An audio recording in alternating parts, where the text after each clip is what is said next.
kok. Benar. Terakhir ya gue baca berita, katanya tuh BBM yang mereka jual harus dari satu sumber, yaitu Pertamina. Oh iya? Iya.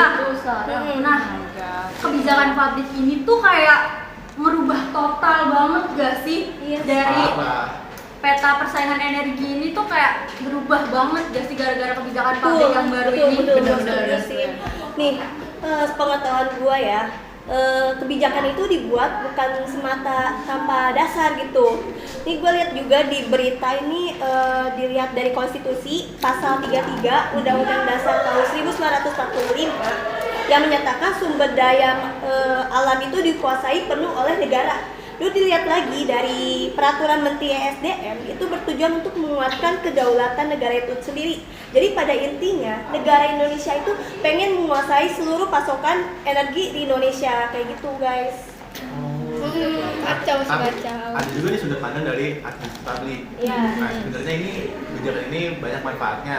Yang pertama itu pasok tunggal dari Pertamina ini menunjukkan BPH migas dalam pengawasan dan efisiensi logistik. Yang kedua, stok dan penyaluran subsidi ini jadi lebih mudah dikontrol. Pasti itu ya. Terus sehingga mengimplementasikan program seperti BBM satu harga ini bisa lebih efektif dan merata. Pemerataan ekonomi juga. Jadi nggak ada lagi tuh ketimpangan harga BBM di satu daerah dengan daerah yang lainnya. Betul. Tapi ya guys ya, kebijakan ini tuh melahirkan kritik tajam. Kenapa? Karena berpotensi menciptakan monopoli terselubung. Artinya nih, akan ada hilangnya persaingan sehat yang mematikan inovasi dari SPBU swasta. Jadi mereka udah nggak bisa menginovasi lagi ya. Betul. Semua dari pemerintah kan. Karena nggak ada perbandingannya gitu, apa yang mau dibandingkan karena nggak ada saingannya kan. Nah, jadi konsumen kehilangan banyak pilihan sampai akhirnya mereka tuh kayak khawatir Pertamina berpotensi menjadi tidak efisien karena ya nggak ada kompetitor yang kuat gitu loh. Ya Jadi kan? kalau misalkan kualitas dia turun juga mau bandingin sama siapa Iya gitu lagi. kan. Dari dia nggak ada Kacau. perbandingannya. Pas juga. ada kompetitor aja mereka kualitasnya jelek ya kan. Dicampur-campur gitu ya. Itu dia guys, apalagi kalau nggak ada. Orang gak sih? Oh my god. Bukan yang malah kita makin bagus malah Betul. Oh my god. Terus juga kan kalau misalnya itu dia kayak nyusahin warga-warga gitu nggak sih? Soalnya kan jadi banyak pekerjaan yang berkurang nggak sih? Kayak pegawai perusahaan swasta tuh bakal ngurangin pekerjaannya kan? Karena nanti mungkin yang isi BBM jadi dikit, yang isi di Shell atau yang lain.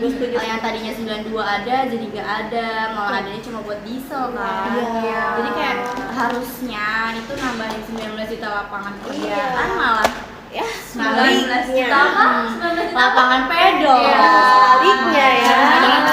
Jadi kan angka penganggurannya meningkat. Kalau misalnya itu dipengaruh pajaknya jadi nggak ada pajak penghasilan kan, bukan nggak ada sih, maksudnya jadi berkurang. Selain mengurangi pendapatan pribadi juga pendapatan negara nggak sih berkurang juga. Karena kan pajak ini pendapatan terbesar untuk negara. Ujung-ujungnya pengangguran lagi.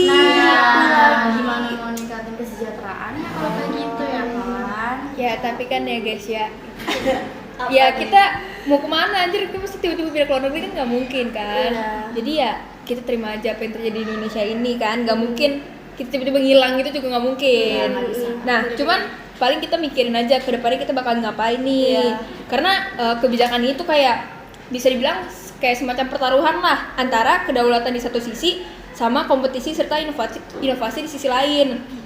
Cuman kalau menurut gue nih guys, yang bisa pemerintah lakukan sekarang itu mungkin mereka harusnya meningkatkan kualitas dari si Pertamina ini sendiri gitu kan. Sedangkan kita lihat di berita aja mereka banyak kayak oplos sama apa gitu kan, sehingga berkurang gitu kan bensinnya, jadi kualitasnya jadi berkurang. Banyak yang penyaringan bensinnya rusak lah atau segala macam kan. Karena ronnya yang harusnya tinggi jadi rendah. Betul. Nah, makanya mungkin pertama yang pemerintah harus lakukan supaya kebijakan ini bisa diterima masyarakat tuh, yaitu meningkatkan kualitas si BBM itu sendiri. Udah gitu kualitas pelayanannya juga, karena kayak kita ngisi di Shell sama ngisi di Pertamina beda dong pelayanannya kan. Sikapnya juga beda. Lebih ramah yang swasta karena mereka merasa persaingannya lebih tinggi. Betul. Nah, terus apalagi yang bisa pemerintah lakukan? Mungkin dia bisa mengatur margin harga. Kayak kan sumbernya kan dari Pertamina nih, berarti kan dia bakal menyalurkan ke swasta.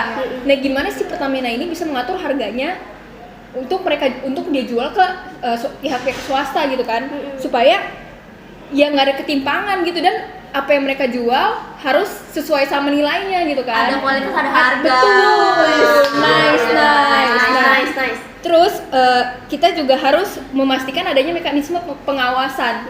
Karena secara nih Pertamina dia akan memonopoli energi di Indonesia gitu kan. Ya kalau nggak ada pengawasan gimana mereka mau mengatur kan? Gimana mau bener gitu kan?